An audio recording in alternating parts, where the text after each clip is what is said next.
මම තිනුක රණසිංහ. මගේ ඉස්කෝලේ බණ්ඩාරනායක විද්‍යාලය ගම්පහ. මට 3S තියෙනවා සහ මගේ දිස්ත්‍රික් රැංක 84. ඉසෙට්කෝ එක 1.9.3 දෙයක්. ඉතින් පහන්ස ගැන කියනවා නම් අපි මුලින්ම ක්ලාස් එකට ආපු කාලේ ඉඳන්ම තියරි ටික ඒ කියන්නේ නිසි කාලයට ඉවර කරගන්න පුළුවන් විදියට කරගෙන ගියා.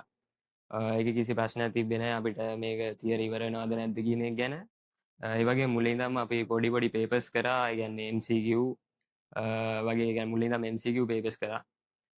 එතකොට ඒවයිනුත් අපේ පොඩ්ඩක් දැනුම වැඩි වුණා. ඒ වගේම සර්ගේ හොඳ ටියුට්ස් ටිකක් තියෙනවා.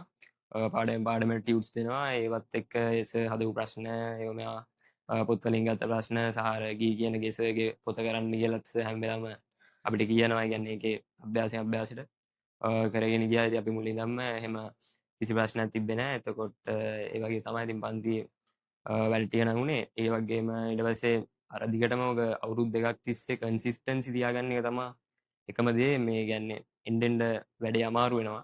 අමාරු වෙනකොටත් එතකොටත් කන්සිස්ටන්සි තියාගෙන යන එක තමයි වැඩේ. සහ ඉතින් එතකොට ප්‍රෙෂර් එකත් වැඩි වෙනවා එන්න එන්න. ඉතින් ප්‍රෙෂර් එක හැන්ඩල් කරන විදිය පවස අපිට කියලා දුන්නා හොඳට. ඒ කියන්නේ කන්ට්‍රෝල් කරගෙන යන්න ඕන විදිය. එකම දේ සැනසීමෙන් වැඩ ටික කරන්න ඕනේ. ඒ කියන්නේ ඔළුවේ නිදහස තියාගෙන කාම්නස් එක තියාගෙන වැඩ ටික කරන්න ඕනේ. එතකොට ඕනම කෙනෙක්ට කරන්න පුළුවන් වැඩේ තමන් අර කලිනුත් කිව්වේ කැපැසිටි එක අඳුරගෙන ඉතින් තමන් කැපැසිටි එක අනුව වැඩේ කරන්න තමයි තියෙන්නේ. ඇත්තටම සර් අපිට ඒ විදිහට කැපැසිටි අඳුනගෙන කාම්නස් එකෙන් වැඩ කරන්න පුළුවන් විදිහට අපිට සර් පරිසරය හදලා දුන්නා. මෙතන අපි ප්‍රැක්ටිකල් උනත් අපිට මේ හැම වර්නියර් කැලිපර් අරම මේවා කියන්නේ මිනුම් උපකරණ ඔක්කොම අතරිනවා බලන්න. ඊට පස්සේ යූනලය ඒ වගේ ඕන උපකරණයක් අතට අරන් බලන්න මේ අවස්ථාව තිබ්බා මෙතන.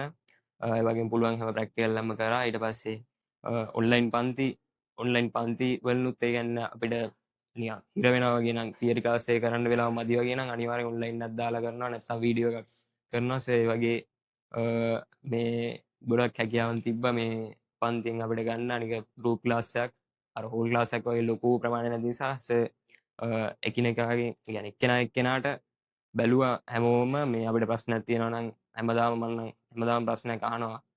ඒ වගේ හැමෝටම පුළුවන් ඉතින් ප්‍රශ්න අහලා මේ කියන්නේ සර්ගෙන්ම අහලා ඉගෙන ගන්න.